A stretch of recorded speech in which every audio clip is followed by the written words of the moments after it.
Thanks for watching Emerald Downs Weekly right here on NBC Sports Northwest. Joe Withy along with Gary Doherty and Phil Ziegler. Fellas, another big weekend coming up at Emerald Downs.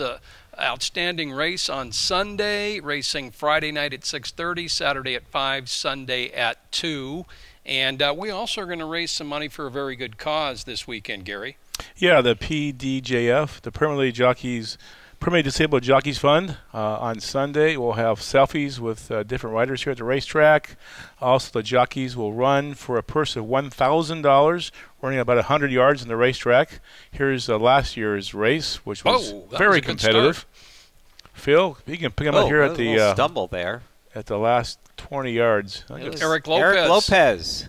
And that's Kevin Orozco, isn't it, in second? Yeah, Kevin Orozco second. You see Kevin looking around there just to make sure he held the place? Yep.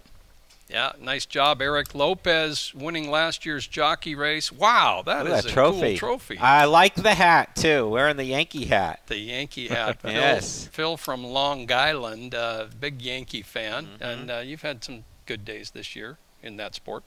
Yeah, the Yankees are good. The Mariners are good. It's a lot of fun. They may meet in the playoffs. We'll see. Good. So the Permanently Disabled Jockey Fund, we are going to raise money here at Emerald Downs. So if you're at the track, please do what you can to contribute there. As you know, you're reminded every so often, so many things go right in our sport and most sports, and every once in a while there is an incident that needs our attention. And the Permanently Disabled Jockey Fund does take care of riders nationwide. So we are happy to help that cause this weekend at Emerald Downs. And that'll just be part of the action. Again, a lot going on. And we're not too far off from a big day called Corgi Day here at Emerald Downs. Phil, you took that upon yourself to make that a day last year, and it was a big hit. Yeah, the Corgis, a lot of people, they're the royal dog, a lot of folks call them. And last year we had a big crowd. This year we have more Corgis. 72 are signed up, more races. We're going to have 6 preliminary races and then 1 championship race. And it's going to be a lot of fun. And those Corgis put on a heck of a show last year. I believe it was Harley. Look at that. That just doesn't seem right. It's an inquiry right there. A lot of hijinks after the race, and Harley with the ball, right? Yes. Oh yeah, he was super fast. He did set the track record for all dogs in Emerald Downs history. And Phil, aren't we going to have the walk of the Corgis before the? So we're going to start the day off with the parade of the Corgis, all 72 coming down the track at one time, and we're going to have a little Corgi parade. We're doing it right.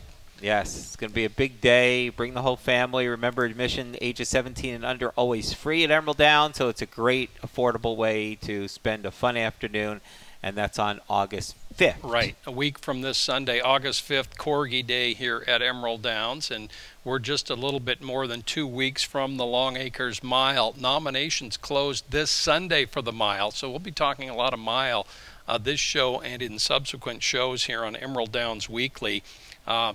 Music this Saturday night. Once again, first race on Saturdays at Emerald Downs now at 5 p.m. Clubhouse Casino is open till 2 a.m. 7 days a week, but some great music after the races on Saturdays now. Yeah, this weekend we'll have a tribute to the Scorpions and also some other 80s rock and roll.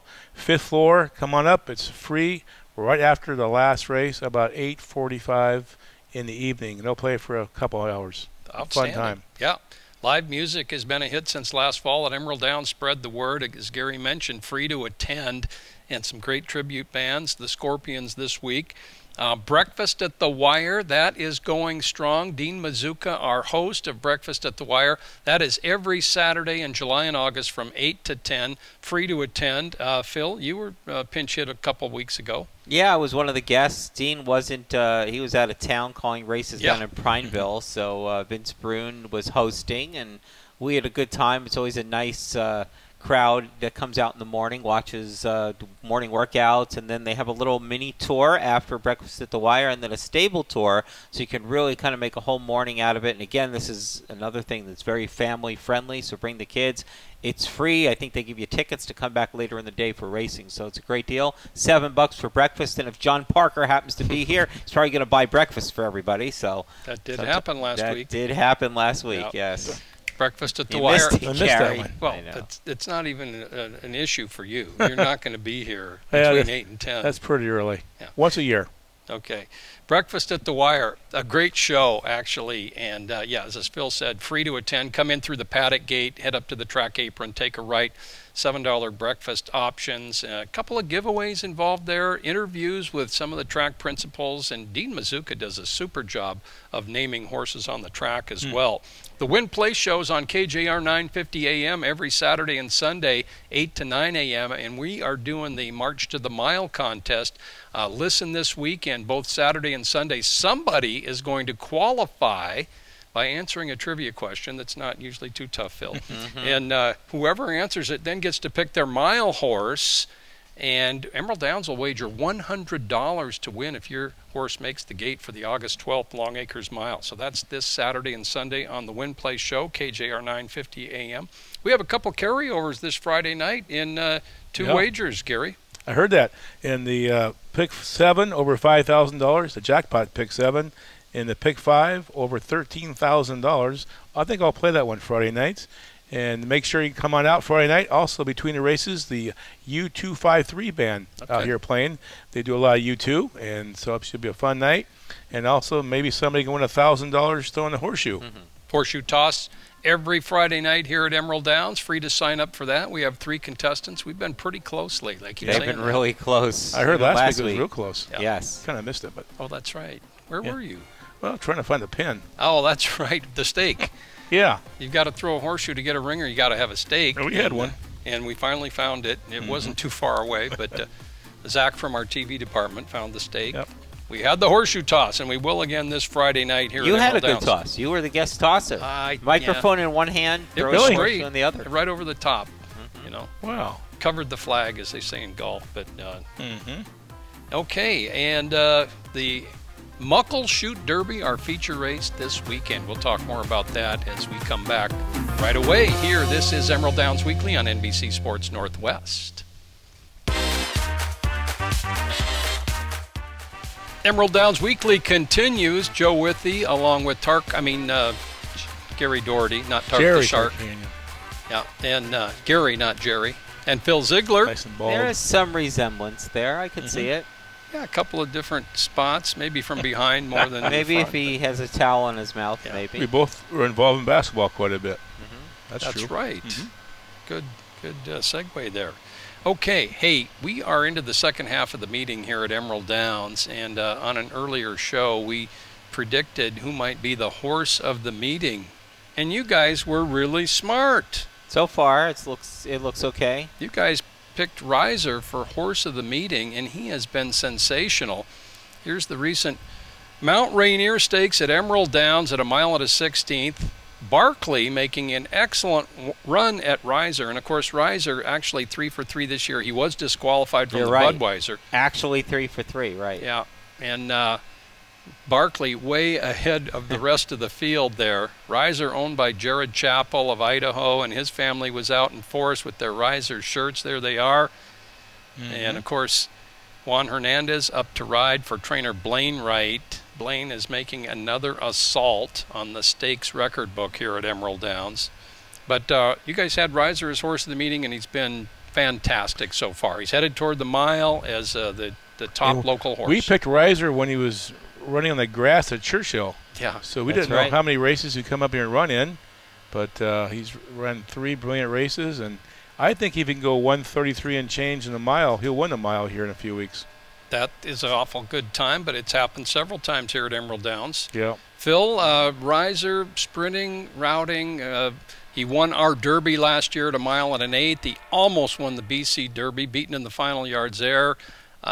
He just loves this track, too. He looks really good. I wouldn't rule out, Barkley, you mentioned it, ran a really good race, and he was kind of on the inside, and Barkley likes to be out in the middle of the track, put his head down and go, and that's how he used to be Mach 1 rules all the time when they had the great rivalry last year. So we'll see, but Riser is definitely the favorite, and named after the Dierks Bentley album and song of the same name. We found that out. You guys are not country music fans, It's okay. so I'm I getting was used trying to to, it. I was trying I to play listen the to- song for you, but I like country in the 70s, actually. In the I listened 70s. quite a bit for some reason. I don't know why. yes. Because you're listening to Compass. And they showed replays of Longacre stretch races. Very correct on So we that. had to listen to Compass back in the day. That's true. Mm-hmm. Okay. Well, those guys were sharp on Riser. He's headed toward the mile as the local top horse for sure. Has an Ohio bred, right? Yeah. Yep. Ohio bred probably never won the mile. I'm just guessing. I don't think so. I can't imagine that has ever happened. I would bet on your side, but we'll look it up. We have facts and figures on this race going back to 1933. Highlights for the first half of the season, Phil? My highlight was definitely Father's Day. We had the race for the 90-year-old trainers, Arturo Arboleda right there, and along with Pat Mullins, Ira Rhodes, and Bob Meeking, all past the age of 90. We had a starter allowance for just their horses, and there they were in the winner's circle before the race. Arturo is 94 now. Yeah. Turned 94. And still going strong, still winning races, and he won this race with Ragazi Cat. That's right. And those guys and John White, Spokane native, often on the Win Place show, worked in Southern California racing, still does since the early 80s.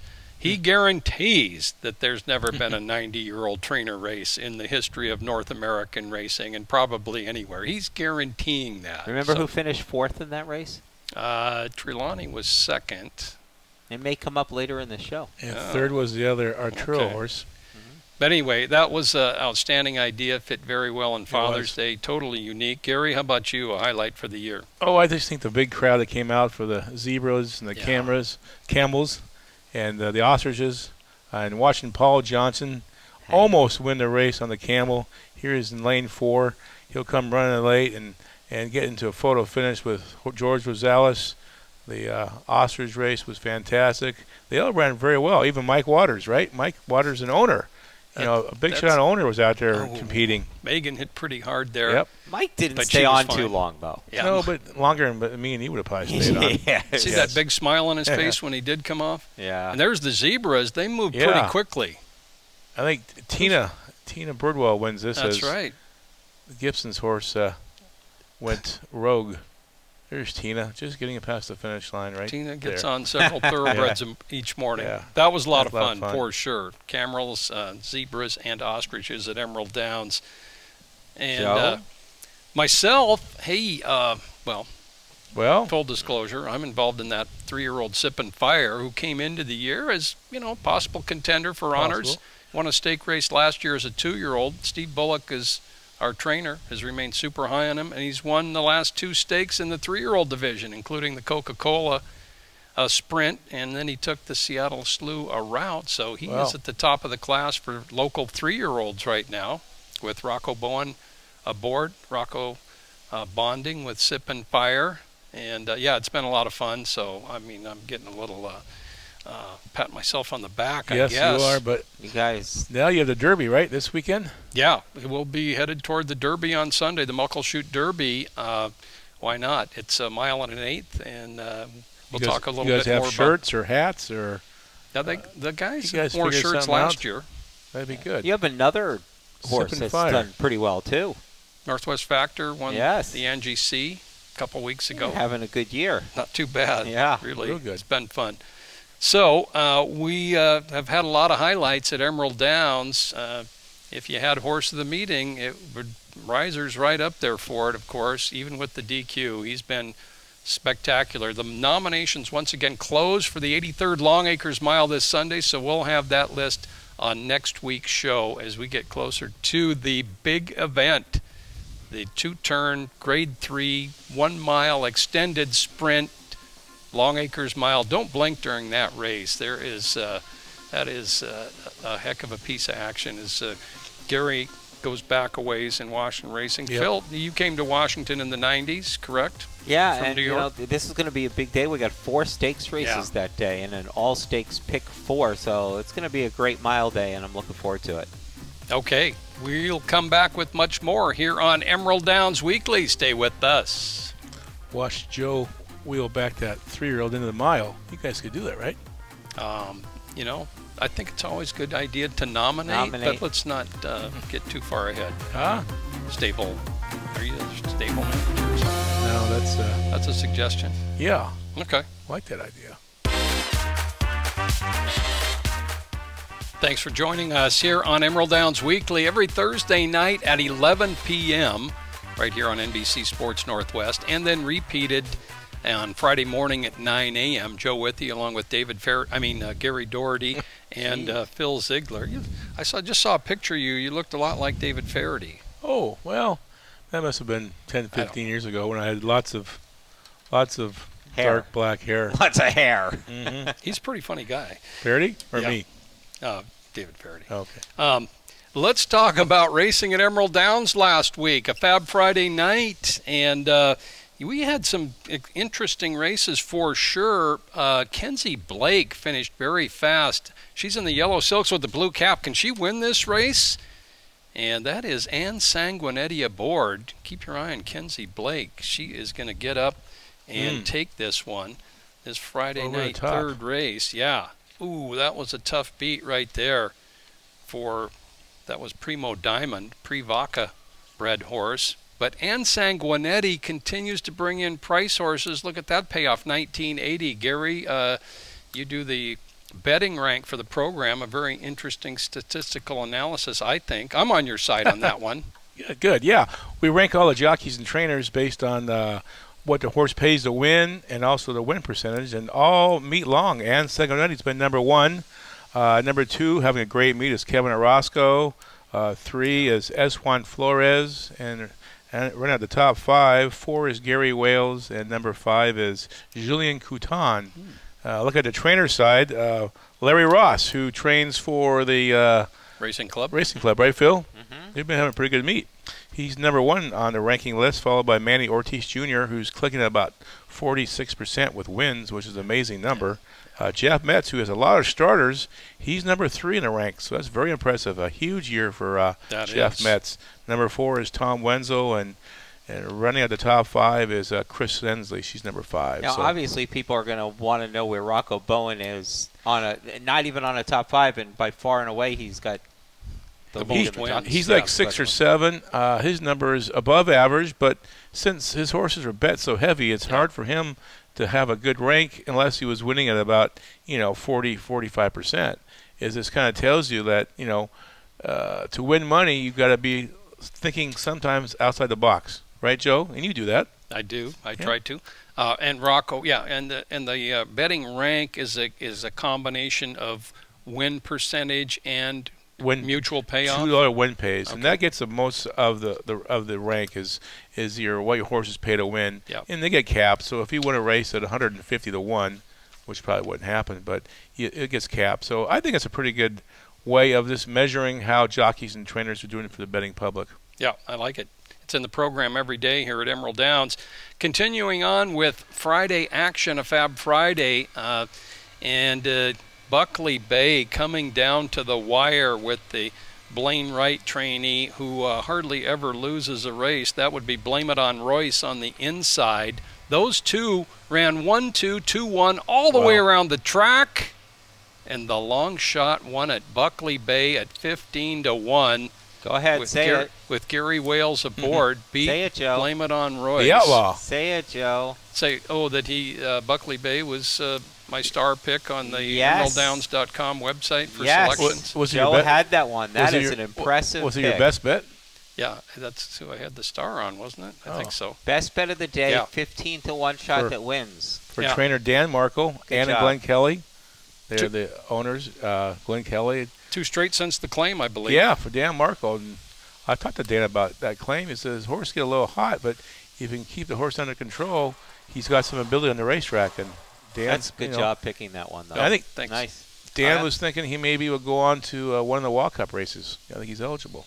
Big win for Buckley Bay, and that led to a carryover in the jackpot pick 7, of which, and then it carried over Saturday and Sunday as well. But let's go on to Saturday racing at Emerald Downs, and Fuzzy Dolphin lost by a nose in his previous start. Here he is leading in the third of 3 straight 2-year-old races. Fuzzy Dolphin by Harbor the Gold.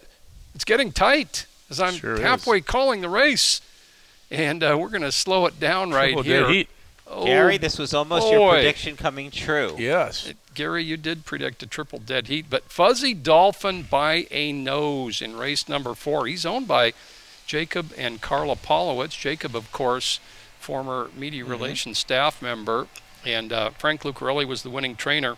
But dead heat for second between number 3, Reno Roy, and number 8, Time and Time Again. That was very close to a triple dead heat there. I know, and we're referring to the fact that when we made our outlandish prediction for the season, Gary said there's going to be a triple dead heat, and you almost nailed it that time. That was about as close as you can come. Tom Harris has called the only triple dead heat in Washington State racing history, and that was over at Yakima Meadows. And that's right. Tom's here for his first year of calling the races. Yep.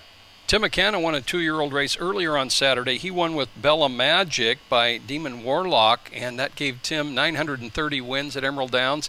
Frank Lucarelli winning with Fuzzy Dolphin, 929. Those two have been going very tight, with Tim maintaining a very narrow lead for the last several weeks. So two guys that have 15 training titles between them here at the track. Okay, we're talking about Saturday at Emerald Downs, and Mike Mansgold, we'll get to him in a moment. I think we need to hear from, okay, let's talk about Mike Mansgold. I can follow directions. Mike Mansgold is now 8 years old. He won 2 stakes as a juvenile 6 years ago. He won a stake at 3. He won another stake as an older horse. And here he comes going a mile in the Saturday feature for his 19th Emerald Downs victory. There he is, the venerable Mike Mansgold. Rocko Bowen has had the mount the last couple years. He's been in Joe Toy's barn after being bred and owned by Keith Swaggerty early in his career. And owned by Chuck and Greg Conley, trained by the Toys. He has been one great story. And his full brother, Mike Mansbro, ran on Sunday in the Premio Esmeralda Purse. And while Mike Mansgold is 19 for 44 at Emerald Downs, Mike Mansbro was 0 for 14 at Emerald Downs, a full brother. But not the streak today. ended. There it is. Trained by Rodina Barrett. Premio Esmeralda Purse. Good win for her. Yeah, it was. And we'll take a timeout and come back with more Premio talk and more here on Emerald Downs Weekly.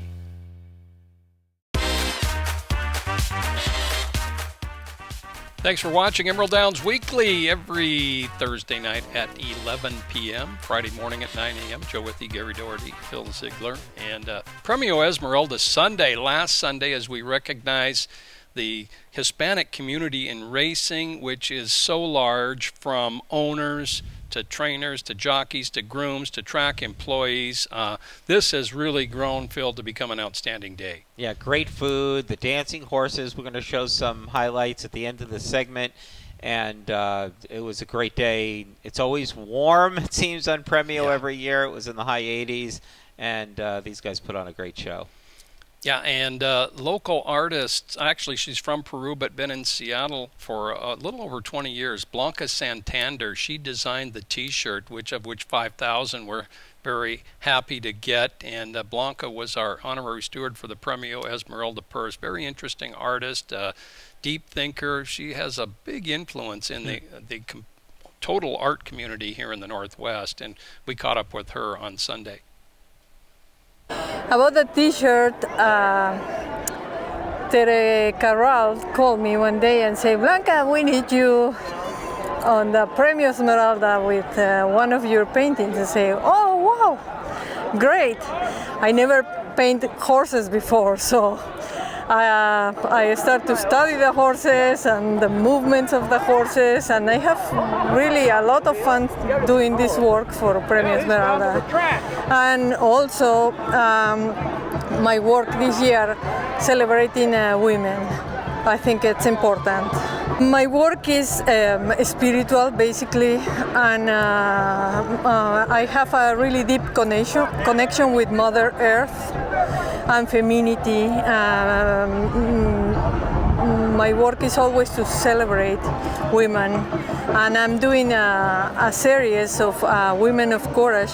I'm going to exhibit in 2 museums next year, in 2 years, celebrating women who make a good change, positive change for the world. Thank you so much, and it was a pleasure to be here in this beautiful sunny day and celebrating with you the Premio Esmeralda. Thanks so much for the opportunity. And thank you, Blanca, for helping make an outstanding Premio Esmeralda here in 2018. And the race following the Premio Esmeralda purse was the Washington Oaks, our feature race of the week. And next to Blanca there, as you might have seen, was trainer Mike Puich giving some last-minute instructions to jockey Kevin Orozco. Let's watch and listen to the last part of the Washington Oaks. They round the turn and head for home. Princess of the Nile on the outside as they come off the turn and race for home. Bellamia fighting from the inside. Diamonds Arbeck third, 200 yards away. Princess of the Nile and Kevin Orozco are opening up in the Washington Oaks, and they're going to win it. Going away, Princess of the Nile home in front. Princess of the Nile, second start at Emerald Downs. She was third in the Irish Day Stakes behind Diamonds Are and Bellamia, but boy, she reversed that on Sunday here at Emerald Downs. There she is, high 3-1 in the wagering. Nobody in the form had her in the top three. In the paddock, Victor the Predictor, myself, John Lindley, we didn't pick her to win, but Jaime Mendez of Univision, who was out as honorary steward of the race, he picked Princess of the Nile to win. Why? Because Kevin Orozco was down promoting Premio Esmeralda on Friday at the studio, and Kevin assured Jaime that that horse was going to run big, and she sure did on Sunday.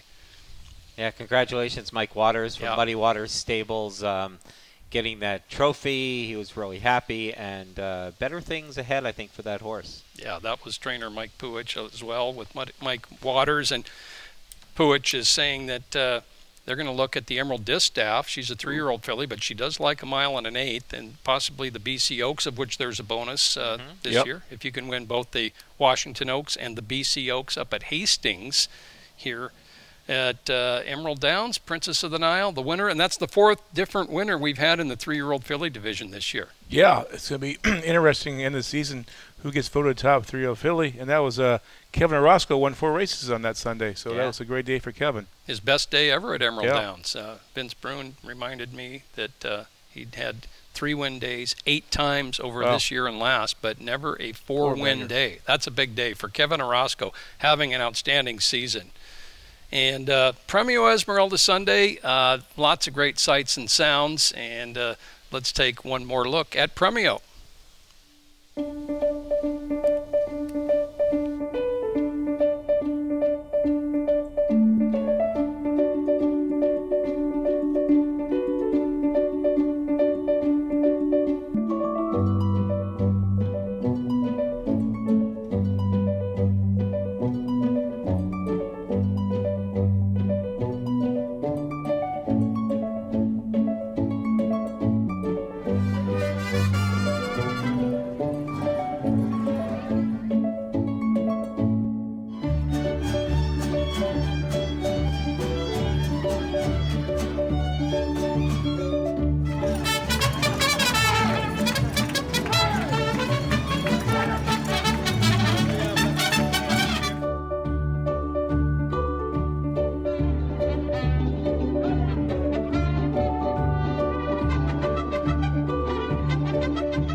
Emerald Downs Weekly right here on NBC Sports Northwest. Big races this weekend. The Muckleshoot Derby, of course, just a little more than 2 weeks away from the 83rd Long Acres Mile right here at Emerald Downs. And a week from Friday, August 3rd, we have a special day at Emerald Downs, and we're commemorating something from 85 years ago, Phil. To the day, 85 years prior, on August 3rd, 1933, was the day that Long Acres opened for the very first time. And there's an ad, speed, thrills, and action, pari-mutuel wagering at beautiful Long Acres for the very first day. And if you note on that ad, it's probably in small print, the admission that day was $1.10. Kind of a weird number. Nobody knows why, because nobody's around that made that decision, but $1.10. So to commemorate that on August 3rd here at Emerald Downs, admission will be, Gary? $1. 10. Well, $1.10. I thought we're going to absorb the 10 cents. Well, we'll have dimes. If you don't have a dime, we'll have some extra dimes. $1.10 admission on August 3rd. The same price it was to get in 85 years ago to the day when Long Acres opened for the very first time. Well, fans are going to like that for sure, the $1.10 admission, and it'll be a Fab Friday night. It'll also be a Brewers night at Emerald Downs, but we're going to commemorate and think about Long Acres, and especially from 1933. And you found out in some research that the name Long Acres wasn't really revealed until maybe a month or so right before opening day. Yeah, the press release to the date that they were going to open, it was only a few weeks prior when they announced the name was going to be Long Acres. Of course, they built it in, what, a month and a half or something like that? Yeah, I think it was a month. 28 days. 28 days to build Long Acres, and there hadn't been racing in the Seattle area since wagering was outlawed back in 1908, 1909 when the Meadows, which was the track back then, closed, and then they got it legalized again to have pari-mutuel wagering, and thus Long Acres came to be, and the rest, as they say, is history. Yeah. Joe Gottstein, who founded Long Acres, financed it, of course, other investors as well, but him and Ron Crockett are easily the two most important people in Washington State thoroughbred history, both building tracks, and like Ron Crockett, Joe Gottstein raced horses. He was there hands-on. He wagered. He did just about everything. And there's Joe on the right there. Joe Gottstein, a big man, and he apparently made a trip to France and went to Longchamp, and that's a little bit of how he came up with the name Long Acres for the 1933 opening. Right. There he is, Joe Gottstein. Started the mile 2 years later. Thank you for that, Mr. Gottstein. 1935 was the first running of the mile, but more from the old times. At Long Acres in the early 90s, on one of those August 3rd dates, we got together as many people as we could that attended Long Acres on August 3rd, 1933. I don't know a lot of those people. It's been a few years. The man on the far right is A.A. Brasham, who had Mr. Tambo, paid $98 in a stakes race at Long Acres. And the man with the cane there toward the middle right, this isn't great, but I can't come up with his name, but he supposedly was the first licensed member from the Washington Horse Racing Commission in 1933. He got the first license. I'm glad they did that because, obviously as time goes on, those folks, you can't do that again. So 85 years later, there might still be a few folks around that theoretically could have been at opening day. Phil, back in 1933, it was a good year to live in New York. You know why? Because something with the Yankees, maybe? Who won the Stanley Cup in '33? I don't know. The Rangers. The Rangers beat Toronto. Yeah. How about the NFL championship? Giants. Yeah, the Bears beat the Giants. Oh. The New York Giants. And finally, the Giants beat the Washington Capitals in baseball in the World Series 4-1. Wow, you did some research there. New York Giants? The New York Giants, baseball. National League, 1933. There was a really big match race in that first year. The first year's highlight at 1933 Long Acres was a horse named Winuka, who came from Australia. And there is a great picture of Wanuka getting ready to be loaded on a boat 1 year after Far Lap had made the same trip, and Far Lap, the famous Far Lap that they made the movie after. And Wanuka was the Australian super horse, came over and ran in a match race at Long Acres. And Edgar Britt, who was an Australian jockey, came along with Wanuka. And what's incredible about this is Mr. Britt went on to become an Australian Hall of Fame jockey. He just passed away in January of 2017 at the age of 103. Wow. So up until last year, he had been around, and great memories. $5,000 purse. Wanuka versus Onrush in a match race in September, and it was a muddy track, and there was a bonus for time and everything. And some of the old Seattle Times kind of archives you can research and see what it was like back in those days. It would have been kind of amazing to be at the track and see that. And Wanuka defeated Onrush in the match race. Won the race, and he had won a race prior to that in California, I believe, and then came up here. And it was a big deal nationwide that this match race and this Australian super horse had come to the Seattle area and ran at Long Acres in its first season. That was pretty amazing. Yeah, 1933, fairly short meet that year. Started on August 3rd, of course, and we are going to commemorate that date with the little Long Acres memorabilia and flavor here at Emerald Downs, 85 years after the beginning of Long Acres. And hey, there's a trivia question that we could use. What day did Emerald Downs open? That one's pretty easy. And speaking of trivia, what's a real trivia how question, about our Joe? trivia question for this week? Well, let's go over last week's question. Blaine Wright became the second time that a trainer won 3 stakes in one day on July 15th. He tied his own record.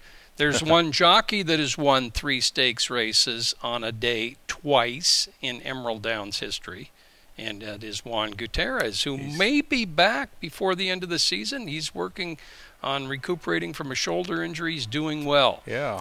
And who was the this winner? week's winner was Portis Brown. Okay. All right. Congratulations. Portis gets a box for 4 at Emerald Downs. Is that one of Charlie's friends? Charlie the bartender. Yeah.